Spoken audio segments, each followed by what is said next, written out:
తెలంగాణ ఉద్యమ స్ఫూర్తిని ప్రజల్లో నిలుపుదల చేయడానికి ఆచార్య కొండా లక్ష్మణ్ బాపూజీ జయంతి వేడుకలు కరీంనగర్లో గురువారం ఉదయానికి ఘనంగా నిర్వహించబడ్డాయి. ఈ సందర్భంగా మాజీ మంత్రి, కరీంనగర్ శాసనసభ్యులు గంగుల కమలాకర్ స్థానికంగా ఉన్న బాపూజీ విగ్రహానికి పూలమాలలు వేసి ఘన నివాళులర్పించారు. ఈ సందర్భంగా ఆయన మాట్లాడుతూ తెలంగాణ రాష్ట్ర ఆవిర్భావానికి పునాది వేసిన గొప్ప నాయకుల్లో బాపూజీ ముందు వరుసలో నిలిచారు.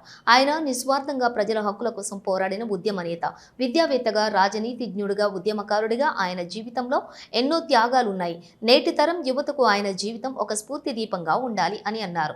జయంతి వేడుకల్లో పలువురు ప్రజాప్రతినిధులు, నాయకులు, పార్టీ కార్యకర్తలు, స్థానిక ప్రజలు పెద్ద ఎత్తున పాల్గొన్నారు. బాపూజీ స్మృతులు పునః స్మరించుకుంటూ ఆయన సేవలను కీర్తిస్తూ పలు కార్యక్రమాలు నిర్వహించబడ్డాయి. కాగా కొండా లక్ష్మణ్ బాపూజీ తెలంగాణ రాష్ట్రం కోసం ఉద్యమించిన అరుదైన రాజకీయ నాయకులలో ఒకరు. ఆయన నిరాటంకమైనటువంటి పోరాటం, ప్రజాస్వామ్య విలువల పట్ల నిబద్ధత రాజకీయ రంగంలో మార్గదర్శకంగా నిలిచాయి. ఈ కార్యక్రమంలో మాజీ ఎమ్మెల్సీ నారదసు లక్ష్మణరావు, నగర బీఆర్ఎస్ అధ్యక్షులు చెల్లా హరిశంకర్, కొత్తపల్లి మున్సిపల్ చైర్మన్ రాజు, మాజీ కార్పొరేటర్స్ ఐలేష్ యాదవ్, తోట రాములు, గందే మాధవి, కలర్ సత్తయ్య తదితరులు పాల్గొన్నారు.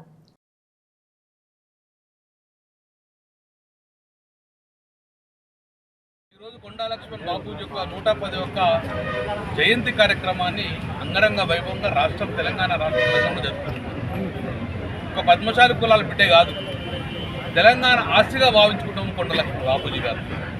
ఎందుకంటే తన జీవితాంతం కూడా ఏ రోజు కూడా తెలంగాణ ఉద్యమం కోసం కానీ, తెలంగాణ రాష్ట్ర సాధన కోసం కానీ, తెలంగాణ రాష్ట్రం సాధిస్తే బడుగు బలహీన వర్గాలకు న్యాయం జరుగుతుందని చెప్పి పోరాడిన ఏకైక వ్యక్తి కొండా లక్ష్మణ్ బాపూజీ.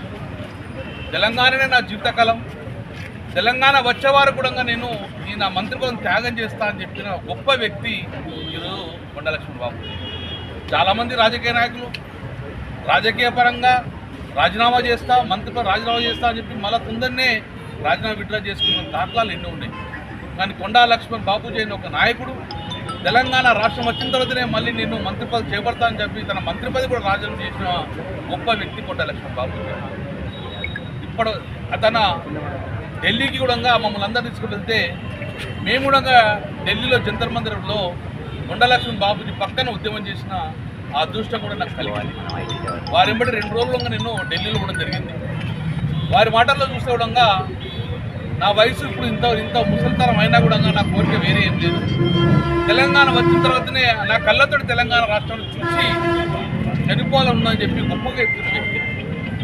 కానీ తెలంగాణ తన ఎంకరేజ్మెంట్గా తెలంగాణ రాష్ట్రాలు ఏర్పాటు చేసుకున్నాడు. కేసీఆర్ గారు కూడా ఇష్టపడ్డ నాయకుడు కొండా లక్ష్మణ్ బాపూజీ. తెలంగాణ రాష్ట్రం ఏర్పాటు చేసుకున్నాం కనుక, కానీ దురదృష్టం ఏంటంటే తెచ్చుకున్న తెలంగాణను కల్లారా చూడకుండా పోవడం